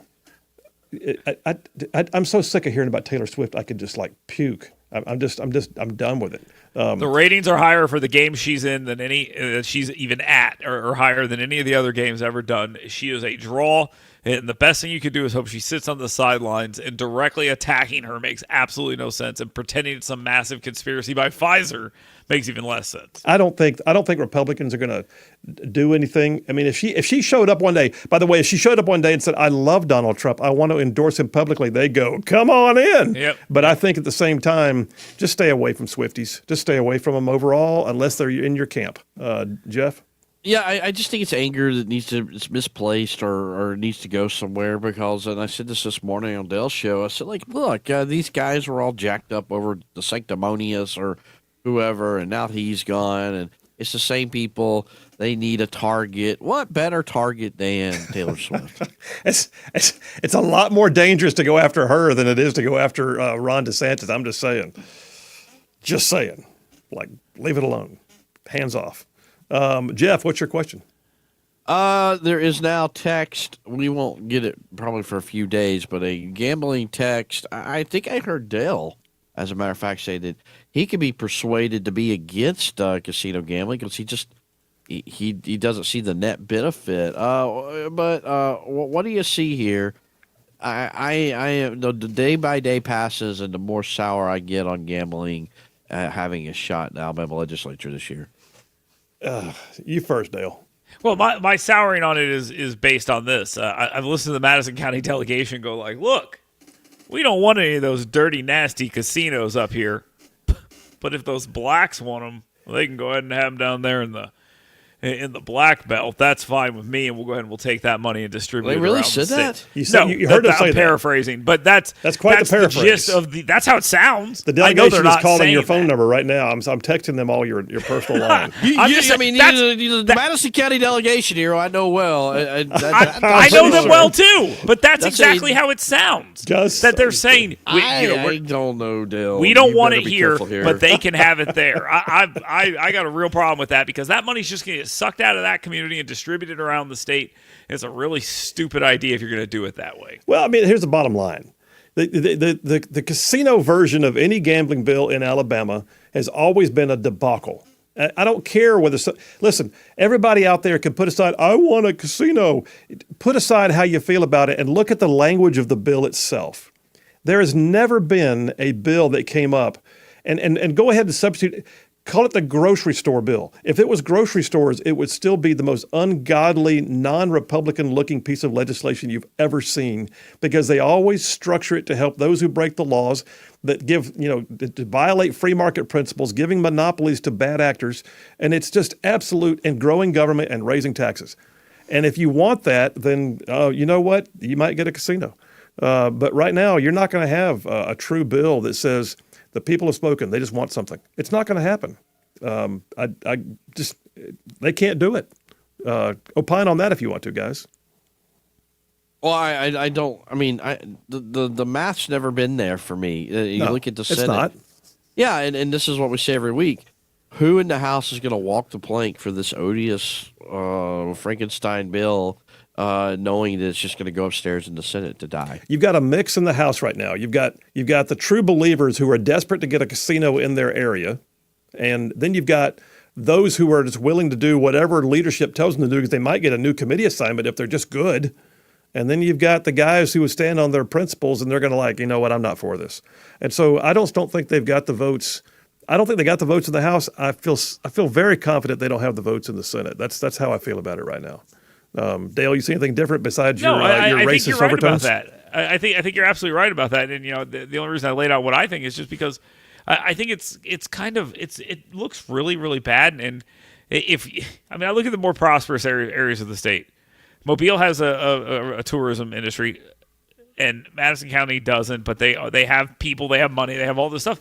They don't want anywhere near them, and that tells me something. That should open up a lot of eyes that they don't view it as an overwhelming, at least force for good in their community, and that speaks to me. And what also speaks is that we have now had the Madison County delegation accused of racism by Dale Jackson. So that's awesome. I was using awesome. hyperbly. I was Pretty told extraordinary. I was told to behave the way I wanted to. What a good use of hyperbole, Dale. Don't worry, Jeff. Congratulations. Hey, Jeff, don't worry, man. We record the show, so you can have a copy of that clip later. All right, listen, I'm excited for the Grand Council with Yaffe and Jeff Porter.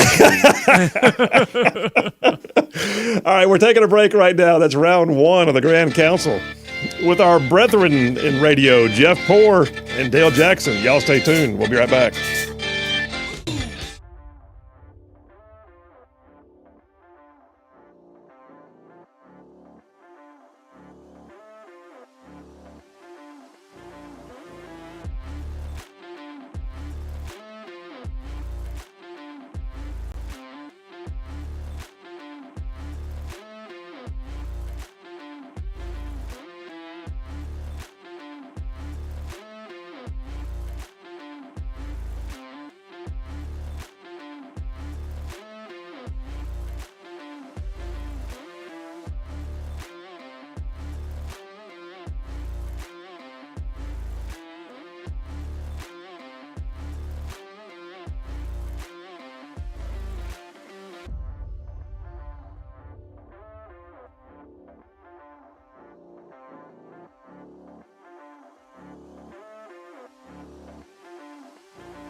And we are back. Phil Williams, Rightside Radio, solid conservative and just plain right. Going back to round 2 with the Grand Council with Jeff Poore and Dale Jackson. First question, round 2. Here I go. So Mercedes, the Mercedes plant over in Vance, Alabama, down yonder near Tuscaloosa, the capstone company for all of our auto manufacturing.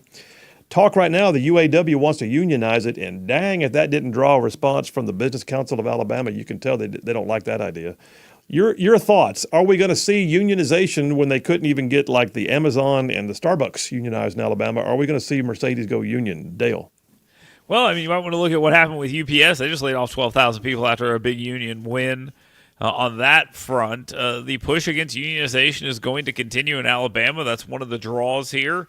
So the Business Council of Alabama is obviously going to support the opposition. Will the workers go for it? I think that's kind of a toss-up, but I don't think so. I think didn't they have like 80% of the people signing on for unionization vote in at Amazon, and it got blown up. I mean, I'm not impressed. Yeah, Jeff.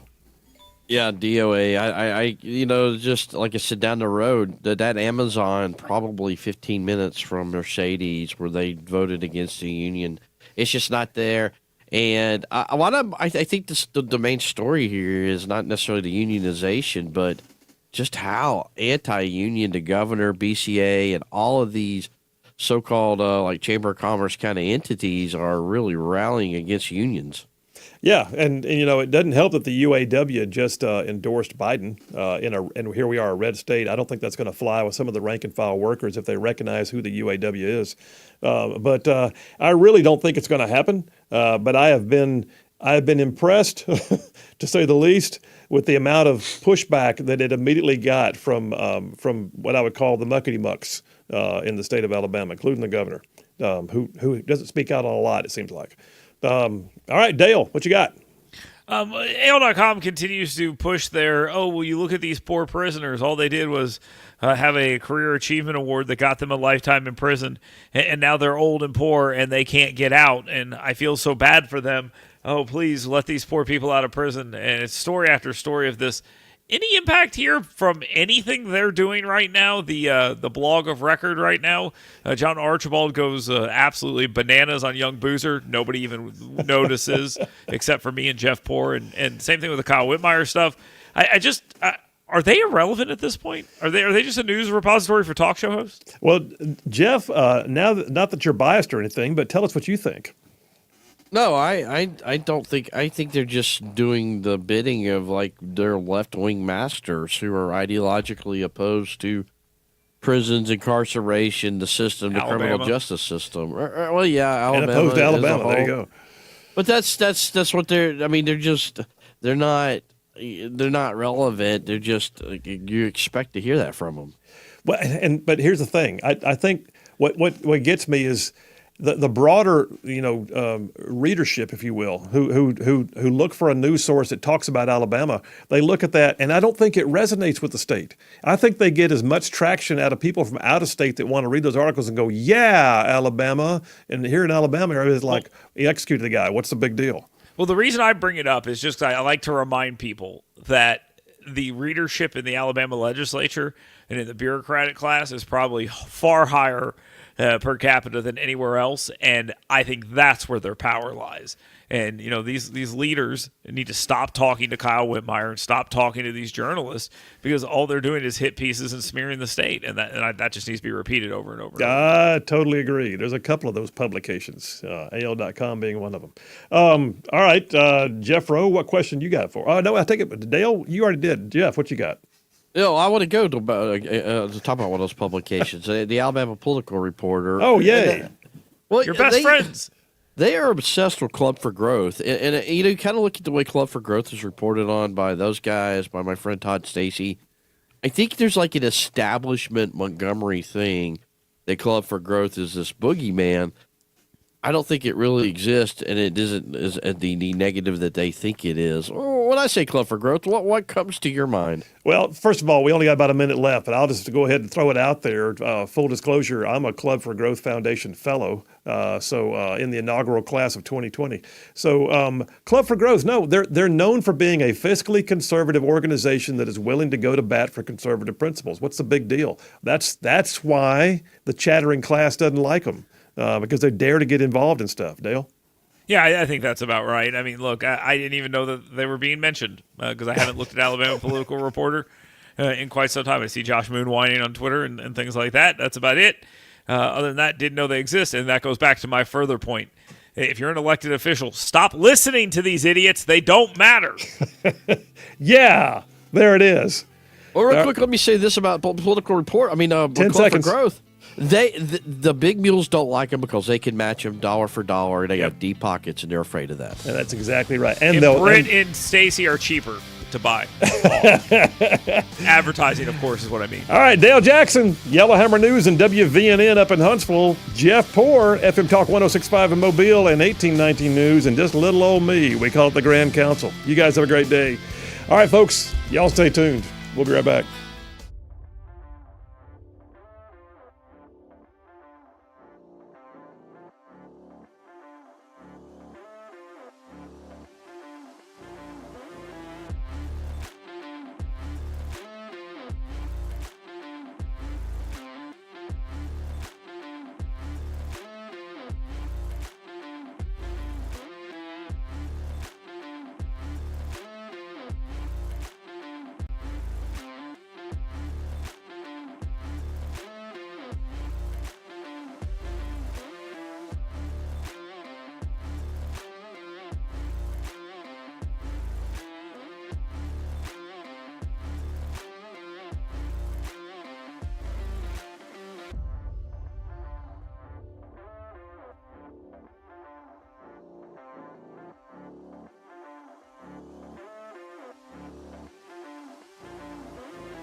And we are back. Phil Williams, Rightside Radio. Solid conservative and just plain right. Just covering down on some major ground across the northern half of the most beautiful state in the nation, Alabama.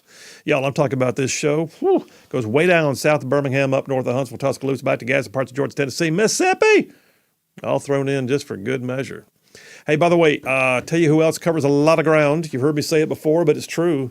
Southern Immediate Care. Southern Immediate Care, a chain of clinics, y'all, that covers a huge swath of our overly broad listening area. They're in places like, Gadsden, Anniston, Atala, 6 locations around the Birmingham area. I hear there's more coming. Southern Immediate Care is a chain of clinics open 7 days a week, and they will see all ages. I like to say pediatric to geriatric. They'll see all of them. And listen, and I mean this with all sincerity, this is who I use. I use Southern Immediate Care. I don't use them because they advertise. I was already using them, was pleased, and then because of that, I went to them and said, I'd be glad to brag about y'all on the air, and they said, yeah. And so here we are. So Southern Immediate Care, every time I've walked in the front door of one of their facilities, it's always been clean, professional, friendly. They'll get you in, get you out. You can get your shots and your x-rays right there on the site. I'm just telling you, if you need something, medically speaking, even on a Saturday morning, Southern Immediate Care. Find the location nearest to you. Head on down. Tell them you heard about it on Rightside Radio. I would appreciate that. My gosh, we're covered up in text messages. Big Rig, how many text messages, pray tell, can we possibly get in one segment? We're covered up, dude. I got to get a few of these. What you got? I don't know. There's a bunch. There's a bunch. I mean, do I start from the bottom of the stack and work my way back up, I guess? We have a new texter, Emily from Still. Emily from Steele is absolutely in the texting line. And I think I read hers out earlier, as a matter of fact. Okay. Yeah, Emily, we're glad you're there. She is now one of the thousands in our texting. What else we got? Jay from Hartselle was talking about the flashpoint dipper I did. He said, if you let your enemy just hang around, before long, he'll be inside your wire, if not already. Point well taken. John from Elkmont says, with our satellites, drones, and other intelligence assets, and after 160-plus attacks on American forces, is it possible that our military leadership is so inept that it hasn't even put together a list of strike packages of varying degrees? We should have it up. We should have lit these guys up before the deaths of our troops even hit the news. By now, the bad guys should be begging for forgiveness and swearing to Allah they never will do it again. So I said that to Charlene, too, and I probably turned to Butters right now on this very topic.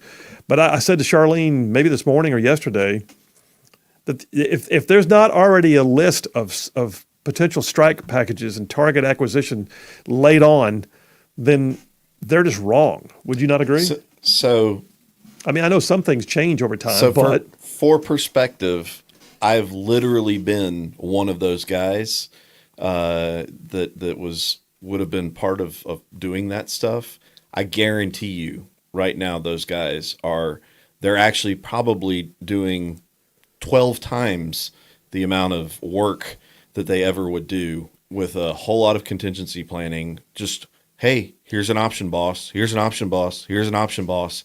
That is not the problem. I guarantee you that is not the problem. Yeah, the problem is the authority from the National Command Authority to actually move forward with whatever strike package A, strike package B, whatever.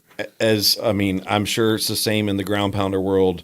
All the guys that their job is to turn people into hair, teeth, and eyeballs when needed by their nation, they're there. They're ready to do it. They just got to have the green light. They got to have the green light. Absolutely. That's where we are. That's why I'm so concerned about the level of fecklessness at the highest levels. Your National Command Authority right now just appears to be in risk averse mode, and they're not getting it done. Now, we may come in here tomorrow and like, wow, what just happened? Things changed. But you know what? Right now, we are 72 hours removed from losing three troops and having 40 more injured. And all we know is Biden has made some kind of a decision that he will do something. Yeah, and I was just looking on Fox, the attack on the anti-aircraft setup, which, by the way, the picture they have on there is the E-18G Growler. Shout out to my VAQ brethren. that was the plane that replaced what I flew. But that's still just, I don't know. Sure, we can go do that, but that's not the response that we need, in my opinion. It needs to be a far more strategic response. Yeah, I agree. It needs to be something that is It is not just measured and trying not to be too overly, like hasty. And there's got to be a strategic level response that is one that sets Iran back on its heels and gives them pause, like before they do something else again. But in order to do that, you've actually got to have a strategic plan. Wow, what a novel idea. Gary from Decatur says the longer they wait, the weaker we look, and the indication that we really don't have a plan of action. There you go. Or the will to at least pull the trigger. There's the old saying, don't pull a gun unless you intend to use it or have the will to use it for that matter. And you going to pull those pistols or whistle Dixie? Quick, what movie is that from? What movie? Don't know. Oh my gosh, fellas. I just quoted you from the Outlaw Josie Wales, and neither one of y'all recognized it? All right, I'm shutting off both your mics right now. I'm sad for us. All right, Francisco from Huntsville says, makes you wonder why China, Russia, and Iran met this past year. Could be a plan to have the U.S. in wars or involved all over for what? To empty our ammunition? We're already emptying our ammunition by sending it all to Ukraine. Yeah. Steve from Tennessee says, never underestimate the pro-Iranian influence of the Obama mole Valerie Jarrett. She has Obama and she has Obama and he has Biden. Iran is Teflon. Wow, Steve. Mike from Somerville says, what the Biden administration does not understand when dealing with radical Islamic nations is that their goal is to convert the world to Islam, and if they can't convert them, then they'll kill them. And by the way, you can't say that about all of them. But when he mentions it, when he says it that way, the radical Islamist nations, yes, that is exactly the modus operandi of the Ayatollahs. And that is certainly the modus operandi of ISIS, Hezbollah, Hamas, and the Houthis. That is actually the way they think. If you will not convert, we will have to kill you. That's what they want.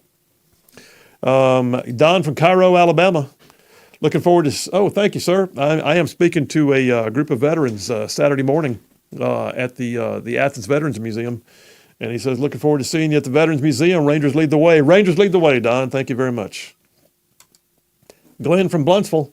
When is Texas leaving the Union? That's a random text. I was like halfway through reading it before I realized what it was saying. No time soon that I'm aware of.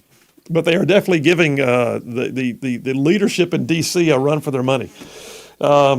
Jessica from Huntsville says, do we, the U.S., have any idea how many terrorists have come through the southern border? Well, we know how many we picked up on the terror watch list. And what are the risks of inciting conflict or an attack on U.S. soil by responding to Iranian? And that's the thing, Jessica. Jessica from Owens Crossroads, by the way. Thanks for being up. It says Jessica from Huntsville, but we might want to change that. She listed herself as Jessica from Owens Crossroads. So you make a point. My concern is that's what the Biden administration is doing. Well, if we do that, what's going to happen? If we do that, what's going to happen? Well, I don't know. I mean, if we do that, what's going to happen? What will they say? What will they do? Here's what I know. The bad guys do not respect the good guys that do nothing. There are no statues built in honor of the do-nothings. There's not. Find me the movie where you look at it and go, I want to be more like that character, and it was somebody who did nothing. So what I'm saying is, and this is not a chastisement of the texture, what I'm saying is, in this particular instance, we've already had troops die in contact with the enemy. We have innocent civilians dying in contact with terror. We have innocent shipping, which affects the world supply chains, being rerouted because of attacks by radicals. All of it's happening because of one focal point, that being Iran. And the Biden administration has allowed that to foment. It's like a festering wound. The sucking chest wound does not get better by itself. You have to care for it. You cannot breathe with a sucking chest wound. And so all said and done, you've got to do major trauma triage on the patient here. And they're just sitting idly by going, well, I don't know. If we do something, what will they say? I don't know. If we do something, what will they do? Stop it. Mike from Muscle Shoals. Trump's got Snoop Dogg. That's true. I did see that Snoop Dogg's all in for Trump. Just, hey. Just big doings. And then there's another rapper who just got a Trump tattoo, and I've forgotten his name. Lil something. Do what? Lil Wayne? No, it wasn't Lil Wayne. Have you seen Ben Shapiro's rap with I heard about that. Have you followed any of the, like, I'm not big into rap and the music, but it is interesting to see this white conservative rapper who, like, he's totally independent. He's releasing all of his own songs and doing all that, and he's hitting top, and he partnered with Ben Shapiro. I saw it this morning. It's like Ben Shapiro actually raps. Did he do good? Yeah, I heard he was actually pretty solid. Yeah. I mean, and it was the message of the song. It's cool to see. I could do that. I could rap. A tatted up, rapper, like, and he's just speaking all the same things that we would speak. I could still do the Sugar Hill Gang from way back in the early '90s. We're gonna get a rapper to endorse Phil. I say a hip hop, a hibbit, a hibbit, a hip hip. Is there hobby, another? Don't stop, a rock to the bang bang boogie. Are there some more the boogie texts? to the rhythm of the boogie the beat. Are there some more texts? What you hear? Oh yes, I'm sorry. Let's go with that. Phil doing the Sugar Hill Gang, Rapper's Delight that started it all. There it is from way back in the '80s. Pastor Barnes says. Did I have a series of texts from Pastor Barnes? He says, "What's up with Dale Jackson supporting Nikki from the dark side?" I don't know where we're talking about. Am I on the same text string? He says, "Phil, we cut billions of dollars from going to Iran. They wouldn't be able to sponsor their proxies, right?" Yeah. And then he says, "By the way, what's up with Dale Jackson supporting Nikki?" I don't know. I haven't seen that, but I do know this: he has a beef with Trump. So there's that. And then he says, "I live in Hartselle." Okay. Pastor Barnes, we need to put, by the way, we've been calling him Pastor Barnes without knowing where he's from. Thank you for telling us he lives in Hartselle. If you put that on there for me. Michelle from Ohatchee sent me something. Oh, it says it's a meme. It says, "I saw Taylor Swift endorse Biden."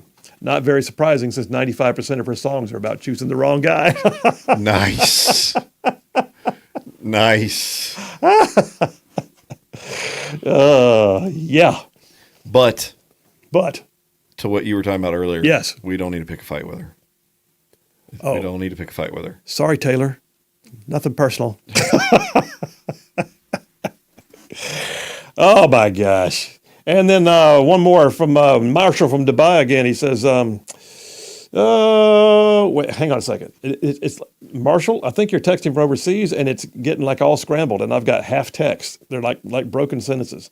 Brother, send me your text again. I don't know what it's saying to me. Then I'll just go to David from Huntsville. He says, "I loved your analysis of what we ought to do to Iran." All right, take me to a break, Big Rig. We'll go to the break right now. Last break of the day. Coming right back. We'll put a lid on this one as some of you guys get into go-home mode. By the way, if you're an I-65 driver, just know this. We heard that parts of I-65 north around Hartselle are pretty jacked up, so be aware. Phil Williams, Rightside Radio. Y'all stay tuned. We'll be right back.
We are back. Phil Williams, Rightside Radio, solid, conservative, and just plain right. Like making common sense like a superpower. We were having a discussion about movies during the break, and I got to tell you guys. So I'm not sure how many one-liners there can be in one, but I think, and I mentioned Outlaw Josie Wales earlier. I think Outlaw Josie Wales, and I'm throwing this out there for the listeners too, may have some of the most inspiring lines of any movie. I realize that I'm going to get all kinds of feedback on this, but I'm just going to lay it out there. Outlaw Josie Wales, quotable quotes after quotable quotes, right up there with Tombstone, I think, in terms of its quotability. Just saying. I think you're. Is That's that a possible? fair assessment. I think Clint Eastwood in general's got. How many quotes how many Clint Eastwood great quotes are there out there? They're huge. There's so many. What? I think he's like the guy who started all that. Coined phrases. He may be soundbite king from days gone by. What's crazy is he's still out there making movies, and he's great movies. Great movies, like Gran Torino, just in the last 10 years. Great movies. All right. I'm sorry. That was like a total rabbit trail. It had to be said. What else we got here? The text lines, because some of y'all are texting in. I want to honor your time. Scott from Somerville says, I think the Biden administration is looking for an aspirin factory to bomb. I agree. That's the old Clinton war book. You know what? We bombed an aspirin factory. That'll show them. Thomas from Athens says, I believe that Biden and his handlers are very effective on incrementally destroying the USA at its very foundations of freedom and liberty and rule of law.